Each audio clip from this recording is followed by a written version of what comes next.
What is going on, guys? Liza over here at Pondering Creations Farm, coming at you with a garden planning video today, and why I'm going to start this process with my grocery list. We've been homesteading for about 3 years now.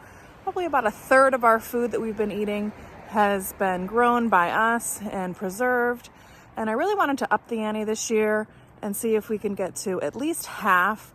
I know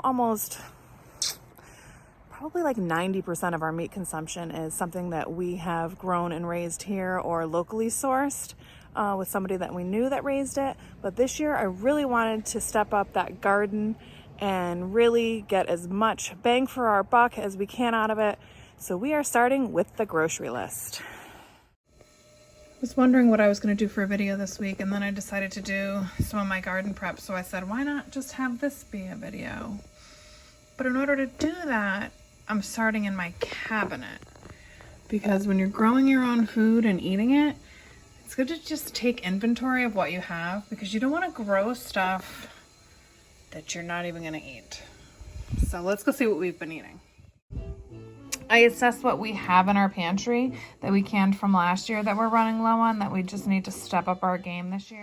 And I really assessed what's actually on my grocery list, and come to find out, we could actually make a bunch of this. So I actually made another list, things that we're still buying that we should just make. Guys, hot sauces is one of them. I mean, we've done a bunch, smoked chipotle, we've done like a jalapeno lime, we did the fermented ghost pepper, but we need to do them more in bulk, so we have them.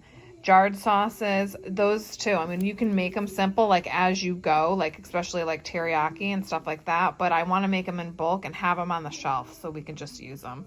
Pickled peppers, it's so easy. I'm giving peppers like a third of the garden this year just for hot sauces and pickled peppers. Pickles, we're still chasing that dream, but maybe this will be our pickle year. And then pasta, bread, bagels, mayo, like that stuff that's always on my grocery list, that we have stuff, the ingredients that we need to just start making.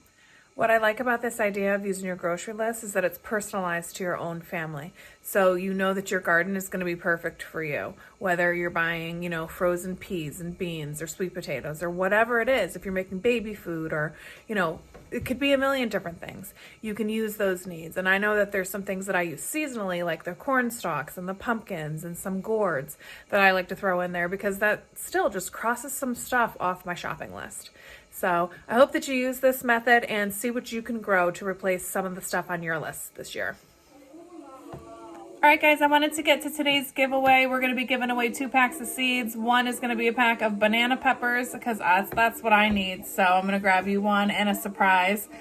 So what you have to do is like this video, be subscribed to our channel, and comment down below what you're going to plant this year.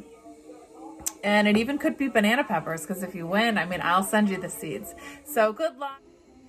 We are doing some garden planning, guys. We have some things going on this year.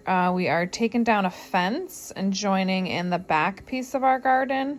And we're actually going to do cattle panels around the whole thing. So we're going to take this existing fence down and re-fence this. I had these cages in the middle of my garden last year, and we're going to move them to this back area and do the gourds and the melons and the pumpkins up on that. It worked really well.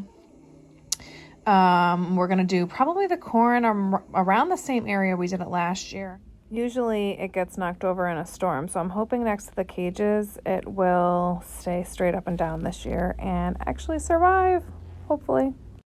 And then we're going to do some more spaghetti squashes, and we have this new squash that we're going to do, and this is like a little structure it can grow up. Then this year we're going to do the tomatoes this way, which will be easier to keep the varieties a little bit separate. We're just going to go heavy on the tomatoes this year, and the peppers and the squashes. This is like the 3 main parts of this garden here. And then up here we kind of just squeeze in cabbage, cauliflower, broccoli, kohlrabi, carrots, arugula. Parsnips is new this year. We do shallots, green onions. We're going to do zucchinis. I do bok choy, lemongrass. And then over here we have some structures, but I do utilize the fence posts, and I do some different tomatoes, like the green ones and the white ones. And usually we do our sunflowers and some beans in here because this is all fence. So I use that fence, and then there's a pergola that it grows up.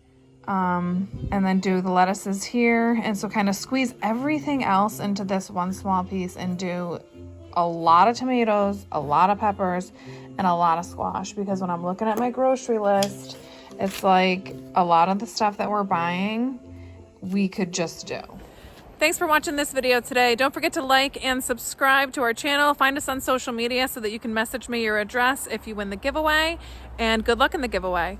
Thanks for watching. Bye, guys.